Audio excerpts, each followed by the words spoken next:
Thank you, Chris. Hi, everyone. So my name's Dustin. I work at Microsoft. I'm a principal engineer there, which means that I'm actually two levels above senior over there. I am primarily a software developer, and I help coach a lot of people and build them up. And yeah, I've been professionally developing for like 14 years. I've been a software developer of some capacity since the 90s. So I've been doing it for a long time now because I love code. And I'm just curious, uh, you know, group participation, how many people in here after you graduate plan on going to like Microsoft, Amazon, Google, Netflix, one of the big FANG companies? Anybody here planning on like that's your goal? Be awesome. Yeah, okay, maybe that's okay. Anybody here like we're going on to like academia, I want to be a professor, I want to go into research. Any people in that? We got one, okay, got a couple. It's actually more than I expected. So it's interesting to me that the majority of people that I've talked to in college and coming out of college are interested in the industry, right? They're interested in going and becoming a professional software developer.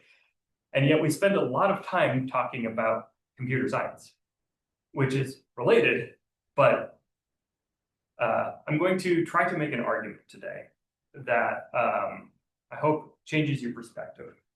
So I do a lot of hiring. I'm not a hiring manager, so I'm an individual contributor in IC, but like what I say from an interview has a lot of weight.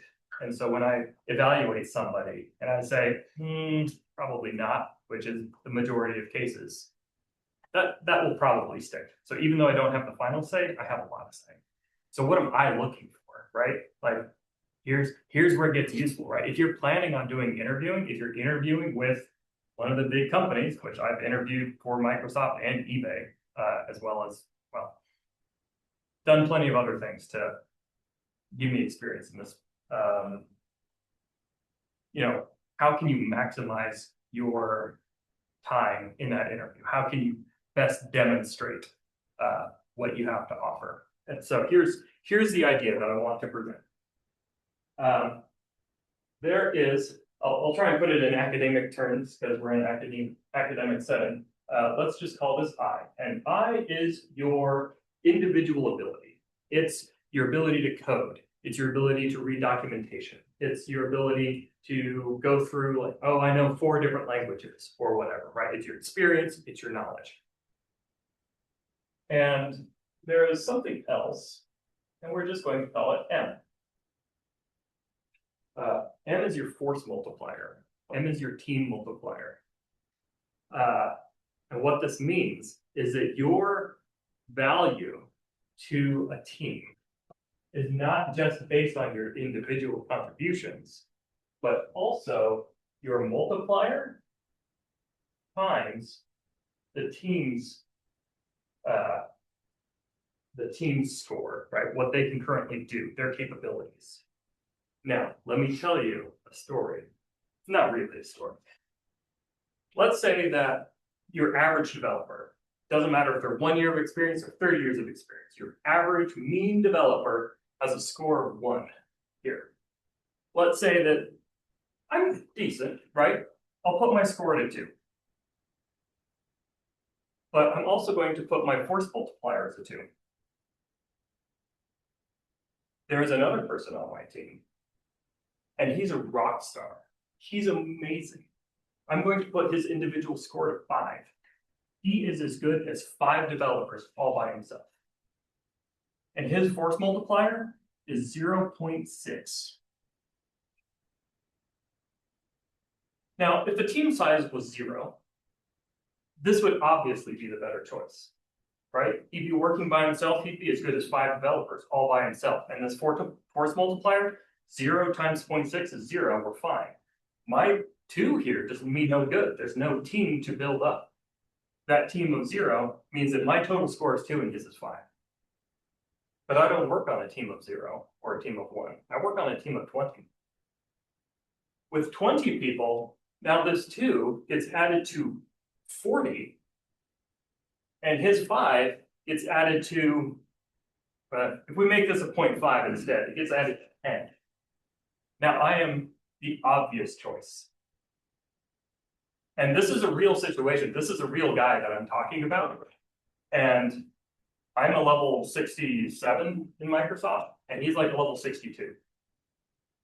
He is undoubtedly, indisputably a better developer than me. He reads on the .NET releases. He's on, all the latest versions of Linux. He's experimental bleeding edge on everything. He's automated away all of the individual problems and all of that. And so he is a rock star, but he is so painful to work with. If you put him around other people, they're going to get worse. And it happens. And that's why he is 5 levels below me and belongs there. So my argument today is that while we spend a lot of time focusing on this is not what I'm hiring for. If you're a 1 here, you're fine. If your force multiplier is any good at all.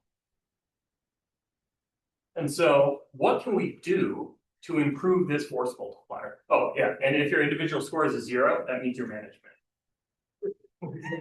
It's true, right? Like if I have no technical skills whatsoever, but I'm an awesome leader, that's fine. I can work with that as long as I have somebody to lead. If I have a bunch of people that have decent individual scores, but they don't have a manager multiplying all that together, we need a manager. Now, traditionally, our industry has over-indexed on management, and we're seeing a thinning out in the management layer. So, and PMs are also kind of in that same category, right? It's a much broader scope, and so they don't need as much force multiplier, but they need to have a really big scope. So what can we do about this force multiplier? Well, you can think of the force multiplier is kind of like your, it is, your value divided by, I don't know how to write it quickly, how hard you are to work with. Let's just call it your jerk index, right? Like if you're going to be a jerk, that's going to lower your multiplier value. And that's exactly what happens with this guy. He is really hard to work with because he is arrogant, he is brash, he doesn't take any time to actually engage with people. He comes across short, he's very unflexible. These are all the things that you can imagine from your pointy-haired boss kind of person, right? This is a person that destroys morale, destroys teams. I'll tell you, as a hiring manager kind of person, and having been a manager in the past, that attrition, that's what we call when people leave, attrition is expensive. Because by definition, you don't know my job. If I were to hire anyone in here today, I wouldn't expect you to know my job. I wouldn't expect you to know the job that I'm hiring you for. By definition, you're doing something else, right? You have to come learn my processes. You have to learn my ecosystem. You might have to come learn my language, right? Maybe I'm working in C++, scary. I do, because I work in games. And so I know that you don't know what you need to know yet. It takes time. I need 3 to 6 months to get you up and running. And if you leave after 9 months, I've lost all of that time. It's expensive. And if you're a person that drives people away, that force multiplier becomes really important. And so your force multiplier, your jerk index, can be improved, right? This is actually, I learned this originally called the grief index, right? It's how awesome you are versus how hard you are to work with. And you can improve this score by showing humility, right? Especially being new to the industry, being able to say, I don't know, but I'm willing to go learn. Are you sure?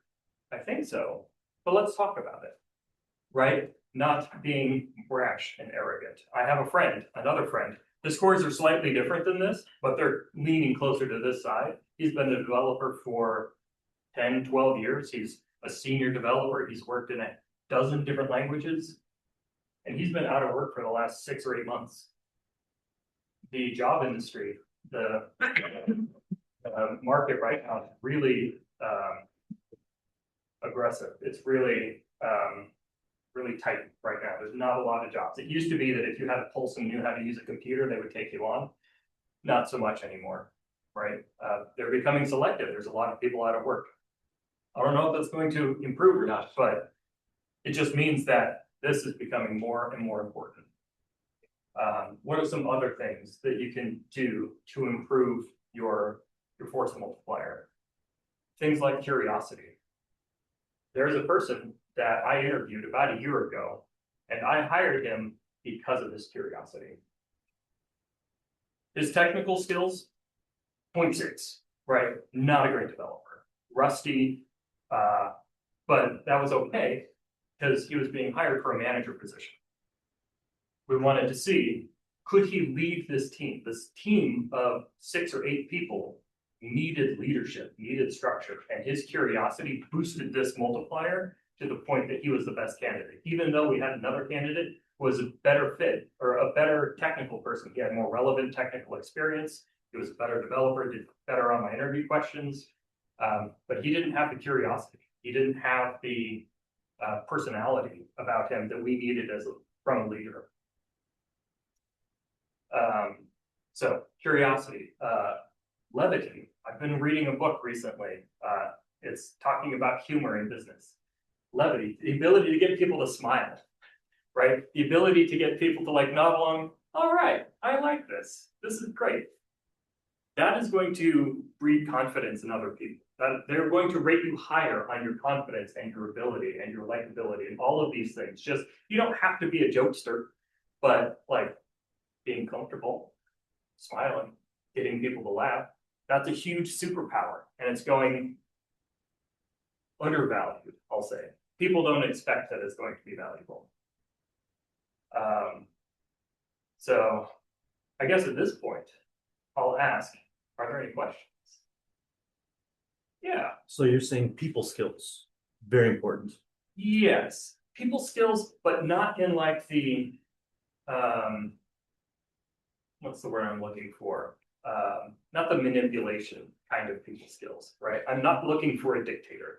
I'm not looking for somebody who can round them all up and herd cats and move them over there, right? Like, I'm not looking for the laser pointer holding catmonger. Like, I'm looking for people that people like to work with, right? And so, like, if I were going to go be your friend, that's the kind of thing that I'm looking for, right? So my interview question, I'm asking you questions about this, and I'm grading you on this. Isn't that weird? It is weird. Because you think, we spend so much time thinking about how do I write this algorithm? Can you implement Dijkstra's algorithm? Hold on, let me think, right? I'm not interested in you solving Dijkstra's algorithm. That one's solved, right? I need you to know how to use tools, but I need to see how you do under pressure. I need to see how you do in an environment with strangers. How do you think? Can you think collaboratively? Can I help you? I need you to learn, right? The two things that I'm looking for are you teachable and can I work with you? And so I've given people my Rubik's Cube problem. What is my Rubik's Cube problem? I grab my Rubik's Cube and hand it to them and say, turn this into code for me. Nobody's ever done that before, right? Like nobody's asked you to implement a Rubik's Cube in your favorite language, but there's not enough time to solve it. And so I have to help you. And some people respond to that really strange. They're like, no, I got it, hold on. Just give me a second. And other people are like, oh yeah, that's a good idea, let's try that. Which one do you think is the one I'm looking for, right? And so don't be distracted by the individual problem. The individual problem probably came from a textbook, probably came from some just random thought. The only reason that they use the problem is because they've used the problem 100 times before, and they have a kind of a good idea of how people respond to it. So my problem is a very easy problem. I give you the algorithm. If you've ever heard of the Collatz conjecture or the ×3 + 1 or divided by 2 kind of thing, I give you the algorithm. I say just print out the series of numbers. That's the question, right? It's not hard, but it tells me a lot. It tells me, can you refactor your code? Can you test your code? How are you at you know, interacting when it's like, I don't remember how to do this. Let me look it up real quick. Yeah, so I could go through that problem, but I'm curious, are there other questions? What do you want to know? Yeah. As someone that conducts technical interviews, where do you see the industry moving in terms of like the lead code style? Wonderful question. Okay, so I have just recently joined Eastern's, like I'm taking the algorithms course next door the hour previous to this. And I am amazed that like from the get-go, using AI, using GitHub Copilot or whatever, not quite banned, but pretty close, right? And to me, that's like banning the calculator. It's like when you get into industry, I need you to be able to use AI because that's going to multiply your individual value. I don't know how to write a Blazor app, but Copilot does. I can say, hey, hey, Copilot, put me together a Blazor app that has these fields in these places. 10 seconds later, I have a working UI. I didn't have to go waste 3 weeks learning enough Blazor to make it work. And then the management comes by, oh no, we're not using that one anymore. Go learn this framework. Go learn that framework. How do you do this? Hey, Copilot, how do I like look through this graph for things, right? Oh, here's all the different ways that computer scientists have come up with that you can use. Here's all the tools, right? So to use an analogy, the computer scientist is the machinist creating tools. Do they know how to use a spanner? Do they know how to use a caliper? No, they know how to build one, right? And all the engineers, the construction workers, like, I need a spanner. They know when to use it, how to use it, and all of those things. They can't build one, and that's okay. And so, as a software engineer, I'm looking to things like Copilot to help me find all of the tools. Now there's a tool shed with 10,000 tools in it, and it's like, find me the tool that I need. That one? Great. That looks just like what I need. Anyways, so to go back to the question, like vibe coding and stuff like that, like almost mandatory. Like it is actually part of our evaluation every year right now that we are using AI to improve our velocity. To give you a perspective there. So you're letting people use AI tools in those coding interview settings? I do. Okay. Yeah. So if I'm doing an online interview, which they're all online for me right now, so like remotely, I say, yeah, if you want to, you can turn it on. It depends, right? Like, my question is simple enough that I generally say, like, I'm glad that you're using that. You don't need to use it for this because, yeah, we wouldn't have enough time to evaluate the code that it was generating. But having the ability to write a suite of tests to validate what it is producing is really valuable. Yeah, so interviews are a little constrained. And again, what I'm looking for is your ability to communicate as a human being much more than your technical abilities, because you're going to learn those and you're going to get boosted by AI. Isn't there like a concern of a drop off of skills in like junior developers by over reliance on AI? 100%. Yeah, no, we're killing the industry.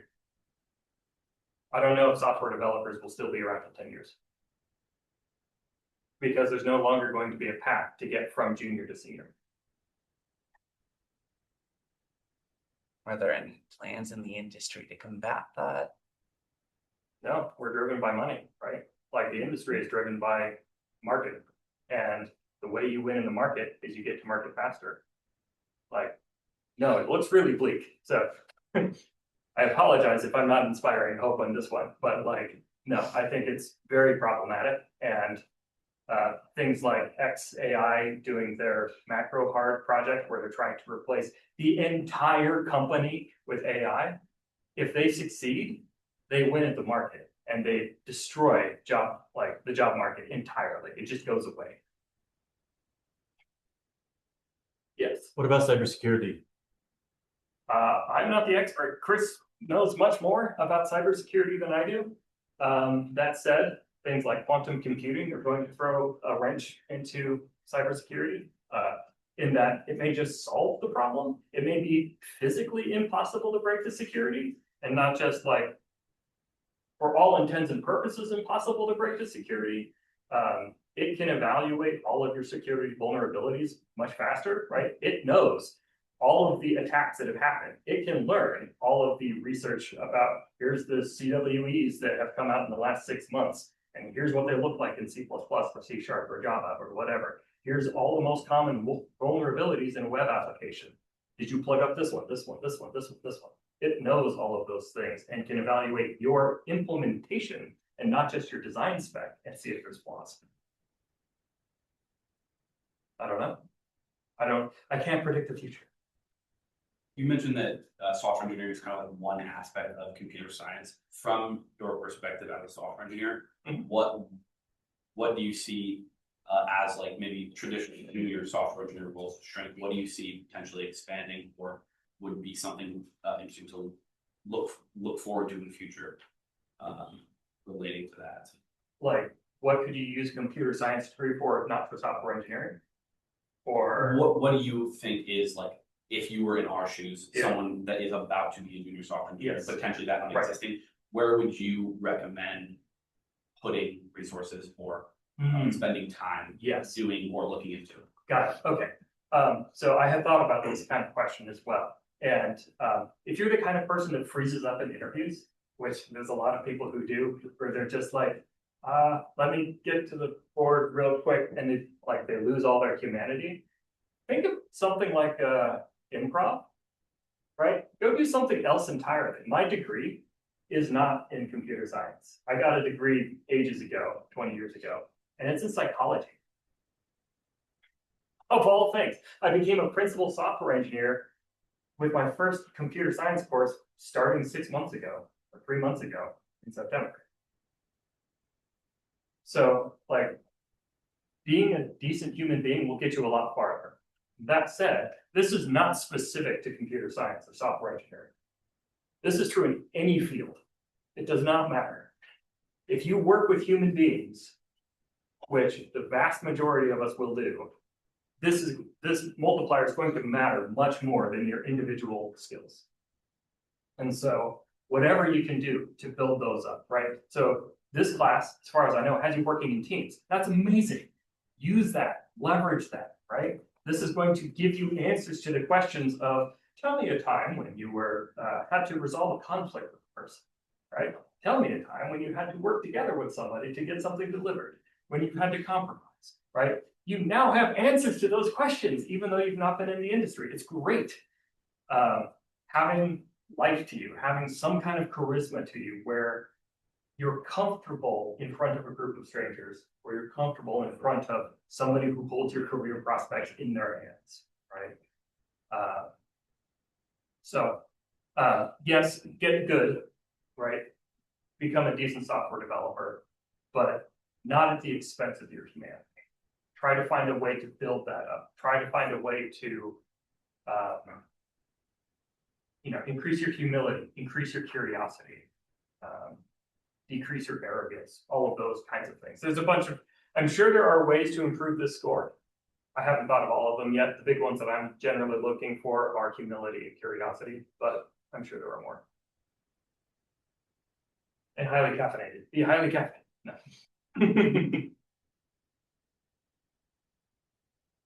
How are we doing on time? Just under 20 minutes. Awesome. Okay. Do people want to see my interview question?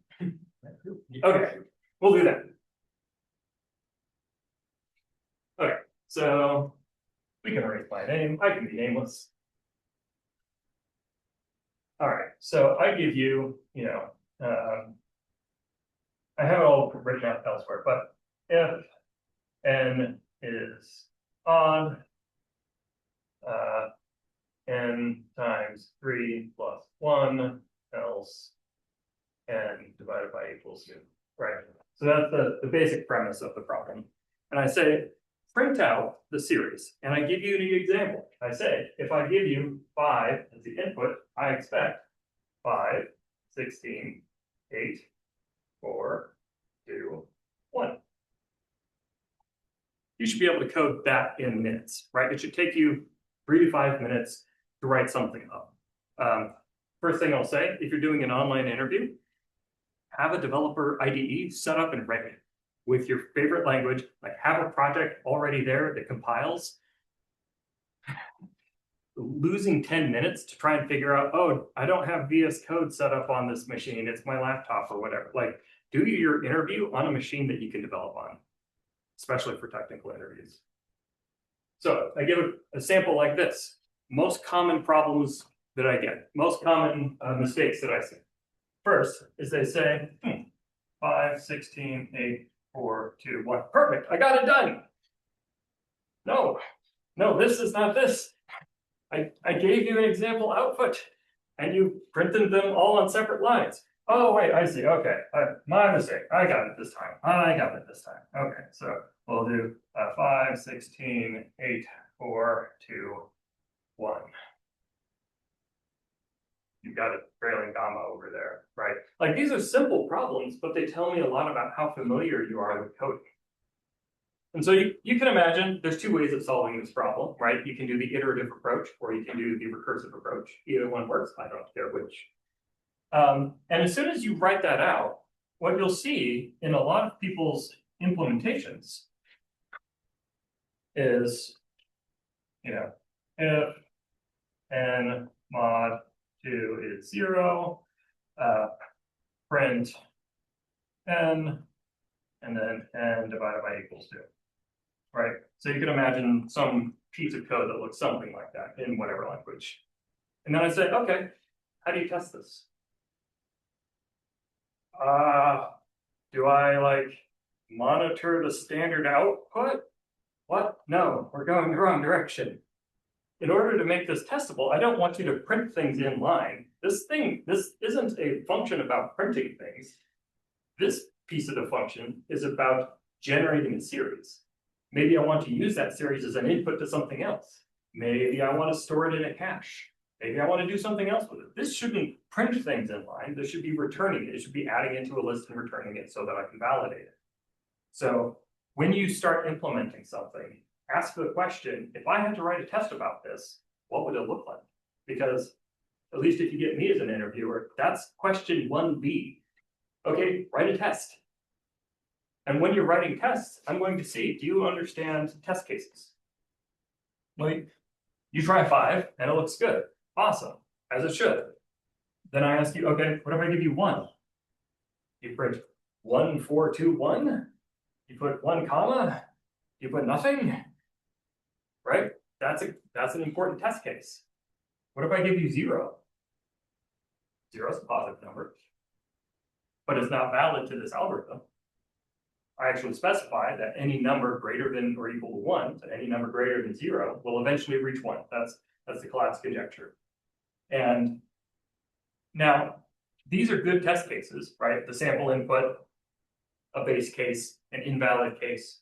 Here's an example of a bad input. Well, let's see what we get when we do 7. Why?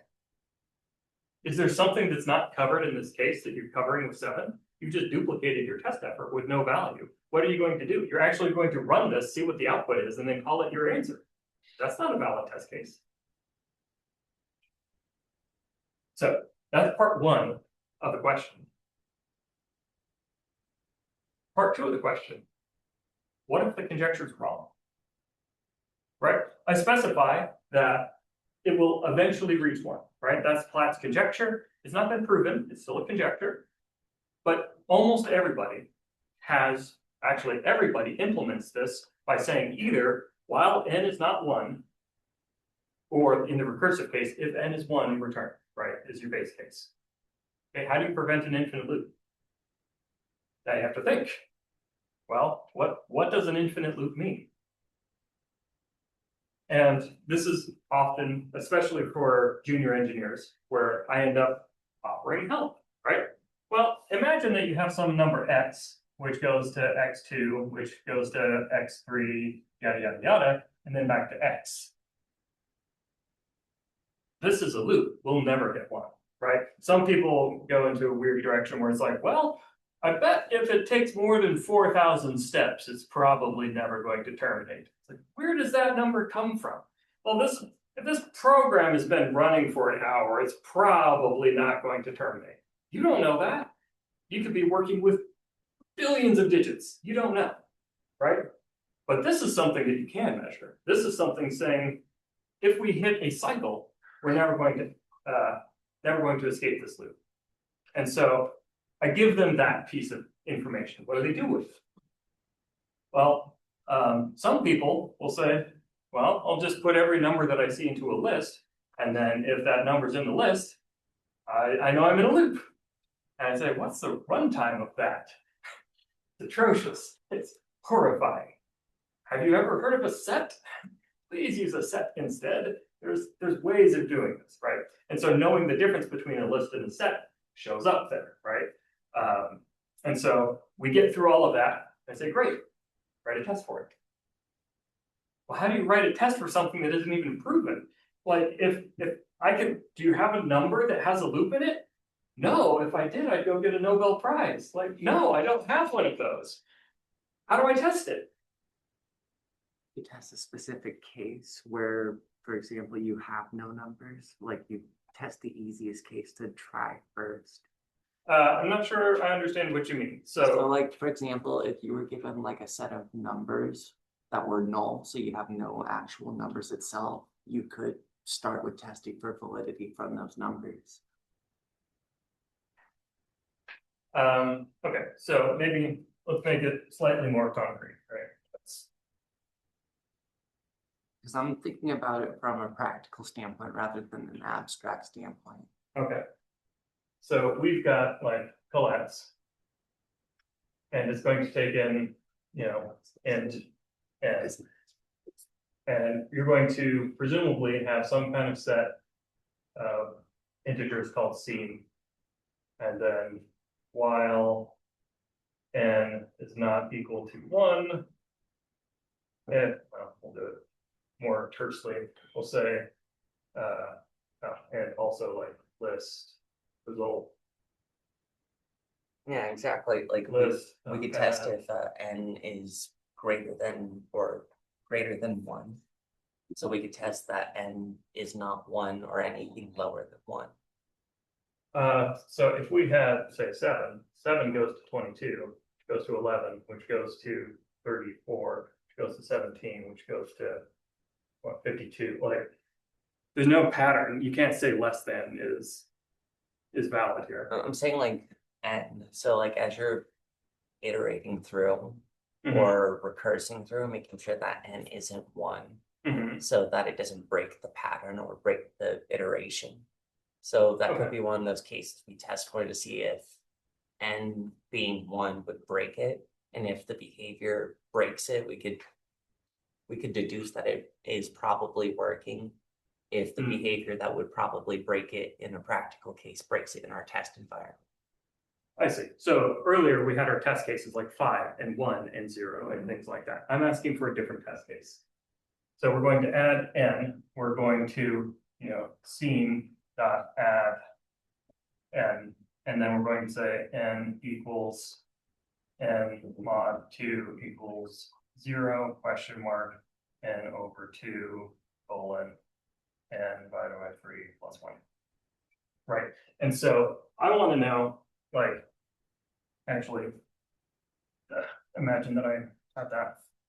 What I'm actually going to have is if not seen dot add n break or return or throw, right? This is the line. This is the line that I want to test for. How do you write a test for this? Yeah. What I recall collapse conjecture and also just seeing what you've written, there's a trivial loop. Sure. 1, 4, 2, 1. 1, 4, 2, 1. Sure. But this is going to break out as soon as n is 1. You could potentially propose modifying it to allow that loop in the test case. Okay. Because any code that works for the 4, 2, 1 loop should also catch any loop. Okay. That's a win. but that means modifying our production code. I wouldn't want that to happen in production, right? If I got a 1, I would actually want to return 1. But good thinking. I like where you're going with that.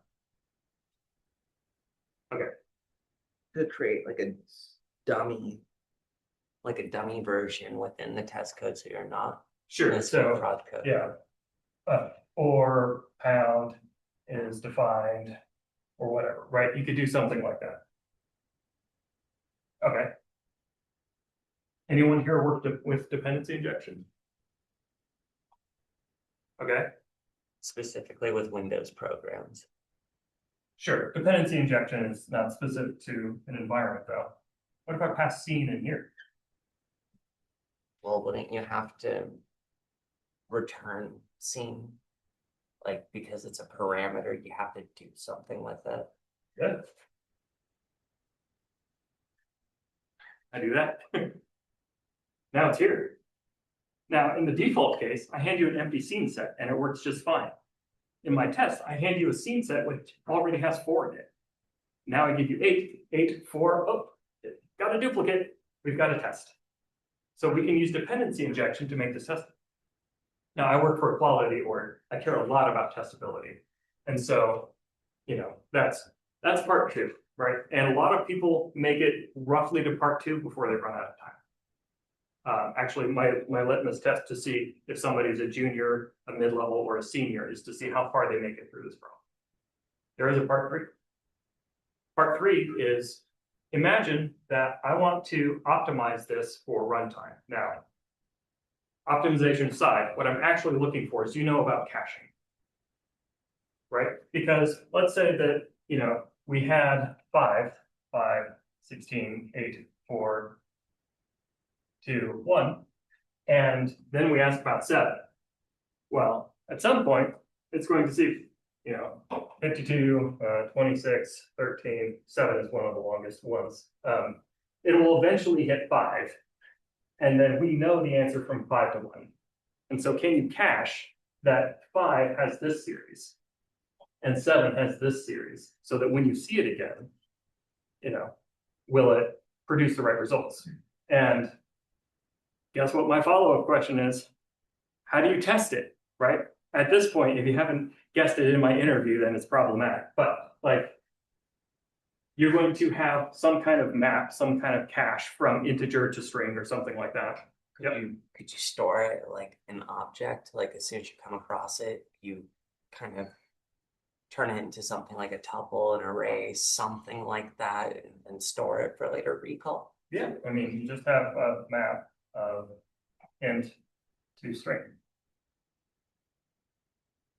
Voila, there's your cache. It's not terribly complicated, but the next thing I'm going to have you do is push this map into a parameter and dependency inject it so that you can test it. So that I can say, if I give you this map, it will give back what's in here. I could say that 4 is hello world, and I should expect that and not 421. Right? It is now testable. I can now verify that it's returning what's in the map and not recalculating it.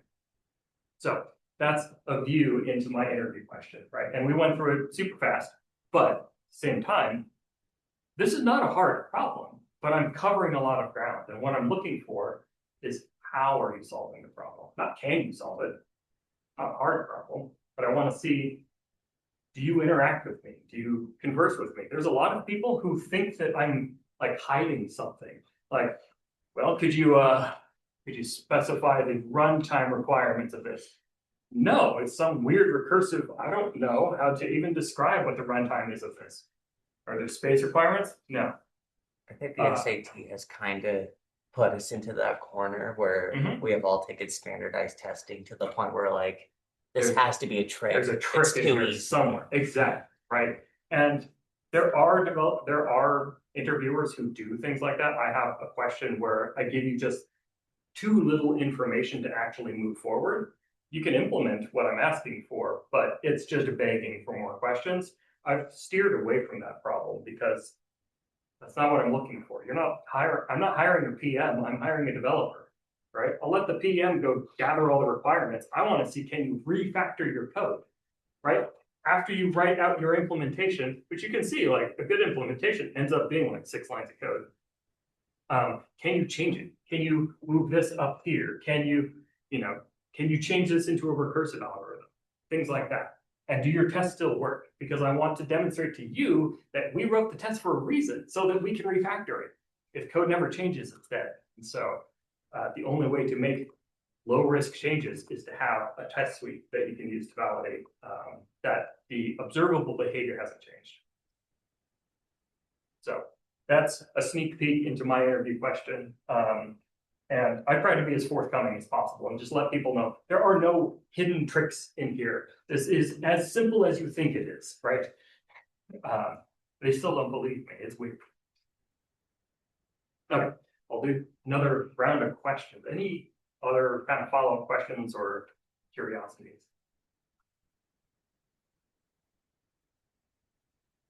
Yeah, Becca. Just how long did it take you to come up with like his question specifically? Because it seems like there's so much varied amount of depth to this question to like determine where someone is on their skill and like their strong suits and their weaknesses, all from this one question. So how did you come to this? So I'll give you a little secret. When you start wanting to interview people for a company, they send you to interview training. And in interview training, they teach you how not to get sued. And then send you on your way. Don't ask anything illegal. Don't be that guy. Don't discriminate and like don't do weird things, right? Like don't be that guy. Yes, is more or less the training that you get. And I've done the training in 2 different companies and they were roughly the same. And so how did I come up with a question? I knew that this was a thing. Like I just learned about the collapse conjecture from some place. I don't even remember what. And it's like, well, that seems easy enough. Like I needed a question that was easy enough that junior engineers could solve it, right? Somebody who was not even fresh out of college, somebody who is 2 years into their programming could solve this problem, right? They have the skills that they need. They know about for loops, they know about modulus, and they know about conditionals, right? Cool, that's enough. And so I needed a problem simple enough. And then I adapt the problem. So no matter what problem you start with, an interviewer will end up adapting the problem to the person they're interviewing. So when I was interviewed, I was given a question about chess. I don't play chess, but like, okay, sure, we can worry about chess boards and pieces and who's looking for object-oriented programming skills and stuff like that. And based on what I did in the response, he curated the problem and let's go poke at this thing. How would you implement the knight's move? How would you check to see if it's valid? Or let's turn this into a distributed system. Now we have chessboards all over the internet. How do you validate that the chessboard move is legal and it's your turn and all of those kinds of questions? It really doesn't matter what the question is because you're going to be looking for something that you're curious about as an interviewer. And so what I'm interested in is testing and refactoring, right? And so I could turn any problem into testing and refactoring, right? Let's do add. Okay, cool. Now you're going to get your numbers as strings, or you're going to read them from files, or you're going to get them from the internet 1 bit at a time, or any number of things, right? It doesn't matter what the problem is. What matters is what I'm looking for. Hopefully that helps answer the question. Like, there was nothing special about this problem. It was just the problem that I started with, and because I started with it, I've done it for 10 years and have 10 years of history on how people generally do.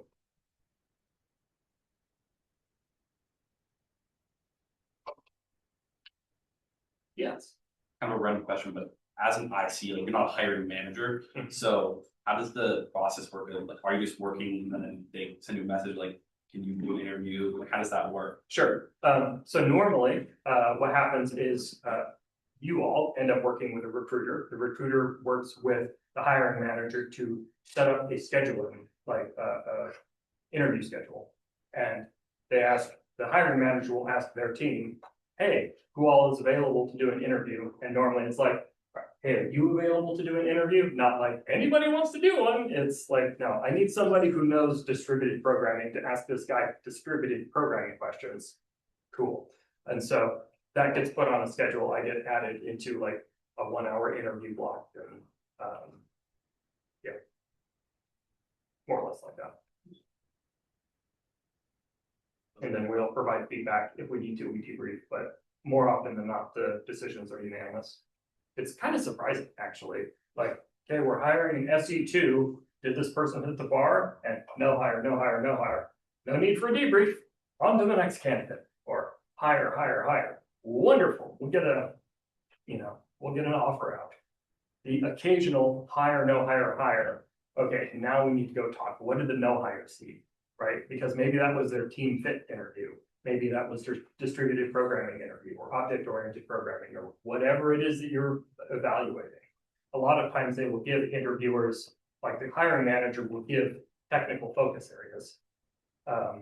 So algorithms and data structures or their, object-oriented programming or any number of other things. I just generally go see what level they are. And so I use this because it tells me a lot.